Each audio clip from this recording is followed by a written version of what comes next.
the KPA women's basketball team, they advanced to 3-0. They made quick work of Université de Douala, 74-59. Let's just talk about this. So I watched the game. This was actually the KPA had their first game. It happened 1 p.m. today, so it was the first game of the day, and we just got treated to it early. And when I looked at this Université de Douala team, I just felt like, KPA just going to whitewash them, and it did happen, because this game, I can say it was a no contest, because right off the bat in the first quarter, you could just see like there was no threat that this team was posing. And I just saw like their offense. Even I'm coming from rewatching this game, and I mean there are a lot of things that I've just picked up, and we're just gonna talk about them as this video progresses. And yeah, man, I mean, kudos, congratulations to KPA advancing to 3-0.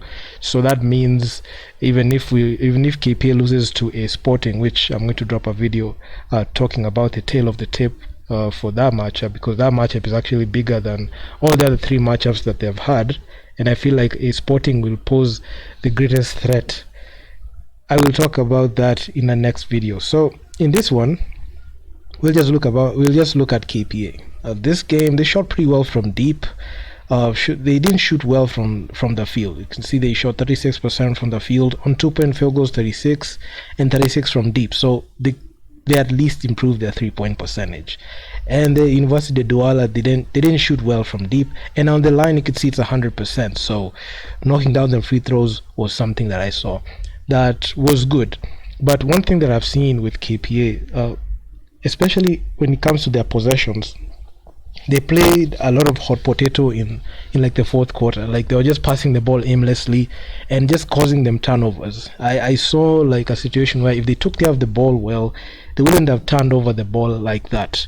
And honestly, I felt very uncomfortable when I saw that. And they were just taking advantage of the fact that they're up like 20 plus points. There's no pressure. Like they can just pass away the ball and just fool around with it. And I don't like it when a team does that, because I feel like you have to respect the basketball and you have to respect the game, so that you can be able to encourage good habits. You can have a bad habit, and that bad habit keeps festering. And when you encourage that bad habit through winning, when after you've won the game, it doesn't matter if you turned over the ball 19 times. You're just okay because you already won the game. So that's the type of mentality that really hurts the team as much as we're up 3-0. It's fun after the fact, but the job's not done yet, because still KPA, I feel like on some point they are flawed, and a good team can really expose them brutally. And given like the way they have been playing, especially just in the end of games, they're up huge, so they just try out. I know they're just trying some good plays in there, but I saw a situation where it's just hot potato. Like the ball is being brought up court, they're just passing it aimlessly. It can cause a turnover. They're waiting for the other team to like break. That's one thing that I didn't like. And with all of that, you could see they had 23 assists. They dished the rock pretty well. They had 10 steals, and my god, the 24 turnovers. Oh my god. Actually, the 19 turnovers came from Université de Douala, but the KP just averaged like north of 20 turnovers per game. And even despite the win, a very good team takes advantage of that. And you can see points from turnovers. If a good team was able to like capitalize on those turnovers like that, they will be able to like cut the lead like that. But anyway, given that situation, they're not learning from anything. They just keep making the same mistake. Sometime when they meet a team like that doesn't have like good defense and offense, they can get away with these infractions. But these infractions come to roost when they match up against a team that can actually offset them. So they had 20 points from turnovers, 17 fast break points, 21 second chance points. But points in the paint, they actually scored inside. And one thing that I fear the most is the over-reliance on scoring inside. I know it's a high percentage shot, but when you're down like let's say 15 and you need like somebody to make a three, who do you go to? We don't have like a lot of 3-point shooters on the squad. Let's say Victor Reynolds takes a breather, and you have another player on the court. Do you trust that shot coming from the other player? I don't know. Despite the fact that we had a lot of points in the paint, you can see their bench points. The bench productions for Université de Douala was great, and there's only one lead change in this game. In the rebounds, of course, KP had to dominate in there because they had size in there, but looking at like the bad habits that they have, it's not as encouraging. It's not something that can really help them get to that next level. Heading into the box score, this is where things get exciting because my god, it's crazy. Despite the win, you had some players who are very inefficient. I mean, Nasha, she has not been able to like find her rhythm in the game. This is actually quite unfortunate. I don't know what's going on with her. She's not been able to get in the game the way she was in Zone 5. I know the competition is different and the team is successful, but for her, she has been shooting 105.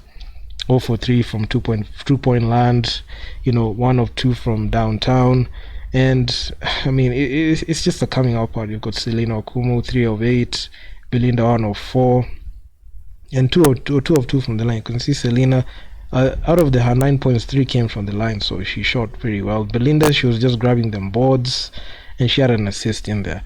Then we have a heavy minutes players. So Victoria Reynolds, 33 minutes played, 24 points, 50% shooting, 4 of 9 from downtown, 6 of 11 on 2-point land, and she had 8 rebounds and 7 assists. So she actually had a very, very good game in there, and she's actually I even in a video that I made previously, I actually said she's the real KPA's number 1 option on the team. I don't know who's the number 2 or number 3 option because I cannot trust Hilda to be that number 2 option because she's very inconsistent. Look at this 5 of 16, 3 of 11 from downtown. You should be given the stop shooting the damn ball award because this player cannot shoot anything. Like from deep, this is the thing that I asked myself. Like you can see Victoria Reynolds actually, she's shooting well over 40% from downtown. But look at the 3-point production from the rest. Nobody can shoot the damn ball. I'm not expecting Medina to shoot the 3. I don't know if Rita can trust her shot to shoot the 3. I don't think so. You can see Natalie, she's not a 3-point shooter. She has never been a 3-point shooter. That's why you're seeing she's 1 of 3. Even if this is just a lucky shot. Hilda, she's 3 of 11. This is clearly not a 3-point shooter at all. And Aminata, no, so it's still struggling from downtown. And if you find a team that can be able to like knock down the 3 ball consistently, let's say outside of Victoria, who else can knock down a 3? Nobody. And this is actually and in this 3-point shooting game, you can find it prudent to have like somebody to be able to like shoot a 3. And my god, you only set onto the line only 7 free throws. The other team went to the line 28 times. Even with the 100% free throw percentage, they're able to like cut the deficit because we are fouling too much. So onto that, like the fouls and turnovers, there has to be like the coach. I don't think the coach is good enough to understand what to do, especially in terms of discipline on defense, because how is it that the team, even the point guard, is not even drawing fouls? You expect like the point guard, Natalie, she's been handling the ball, she's played north of 25 minutes, only had 3 points. She can't score, she doesn't even look to score, she just looks to pass it. I know she's pass fast, but at some point you have to have the IQ to be able to like know which shot you're supposed to take. So I don't think that the team they have that. And who else can they turn to? Antoine Bannister, she's unplayable. She only had 1 field goal and she missed it. 1 defense rebounds and 2 steals. The only meaningful start was the 2 steals. Even despite the win, she had a negative plus minus for -2. Hilda had a -1 plus minus. And we had a couple of players who I don't know their contribution. Becky, she was only given like garbage minutes, only 57 seconds, which I really don't understand why the coach does that. Because okay, you want to rotate the players. I didn't see her play in the previous game that they played, but my god, you can never know what this player scored 12 points, I believe. Let's just check from look how inconsistent this player is. She was given 6 minutes in her first game. She registered 0 points. You can see her production is I can say it's just piss poor. In the second game where they won, she scored 12 points, and this one she scored only 3 points. So you can see, scoring wise, she's not there. And even on the other side of the basketball, she's not like that person who can play, make, or facilitate. I believe she wants the ball to be she wants to be facilitated. So unfortunately, you're not gonna get that type of production. So she doesn't defend a lot. She only has 2 steals in there. And what else? Turnovers. She's a turnover machine. She has 4 turnovers. She's averaging 1.3 turnovers per game, 1.3 personal fouls. So you can see, I don't know why they got her. Honestly, I do not know. Somebody just explain. Somebody should just come out and explain this. I don't know why they got her, but anyway, it's the contract they chose. Okay, let's look at Hilda, because I know it's prudent that we talk about this. So in the first game, she had 15 points. No, not even the first game. The first game against, she had 15 points in there. This is the game that she registered. She registered 15 points. Actually, it's not the first game. It's actually this game. This is the game that she scored. She had the high scoring game in there. Then this is the latest game. Her first game she had 0. Her second game 5. So this is just screams inconsistent. You can't trust this player to be consistent. Honestly, you can't. Let's look at Natalie. Like she's my God. This is beyond unacceptable. Okay, the other stats are good. Like, she's averaging 8 assists per game and 5.7 rebounds, but she's just averaging a triple single. And given the position she plays, she has to have the knowledge on. She has to know when to score. She has to know when to facilitate, and she also has to know when to pass the ball. Medina, let's check out Medina in the 3 games that she has played. Let's check it out. So she had 8 points in this game. She had 10. She had 20 in the CNSS game. So she was actually quite productive, and she's averaging 12 points, 12 rebounds, 0.3 assists, and 3.7 steals. So she's actually been quite effective, and 2.3 blocks. I believe she's leading in blocks, because the accumulated blocks in the whole game, in the 3 games that she has played, is 7 blocks. She's averaging 2.3 blocks per game. So she in her role, she's doing her job, and I look to her like being a double threat. You can see she's grabbing like 11 rebounds. She has 8 points. I believe if she's able to convert, and especially in inside shots, and she has plays made for her, she can be actually much more productive than she is now. And she can be actually the X factor that helps the KPA to be able to get past, even get further, because Victoria Reynolds cannot do it all on her own, because you expect the other supporting cast to assist her. The other players should help her be the best that she could be, because the others, their production is wanting. Now, I cannot expect Natalie to score. She can't score. Rita, I don't know. This lady, Diana, 21 minutes played, 4 points. I don't know what she was doing in there. Virtually, I don't know. I do not know. She only scored, scoring wise, 2 of 5. She only attempted 5 shots, 6 rebounds, 1 assist, 2 personal fouls.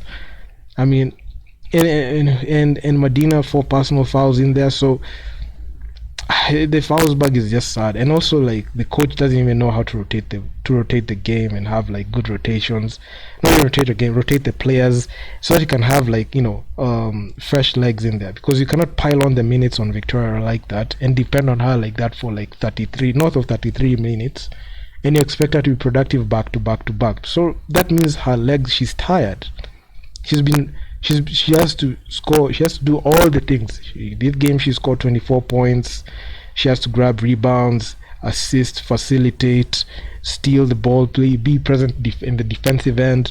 Then you expect her to do everything while the others just sit and wait. You can see Natalie. She just passes the ball and just leaves her and just leaves the offense.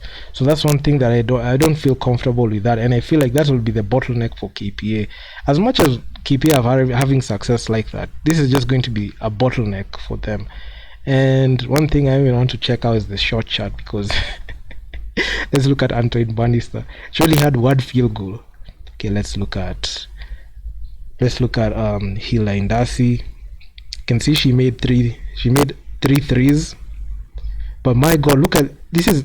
Stop shooting the damn ball. She doesn't even know her hot zones, because that it's clear that to everyone, it's clear to even it's clearer than day that she should not be taking the shot from here. She should be taking should at least know where she's supposed to shoot from, because you can see she's shooting well at the top of the key. Okay, she tried 3 out of 3 attempts, she couldn't make any. Then you can see here she tried in the elbow, couldn't work. This one, actually, I feel like she was just hoisting up prayers.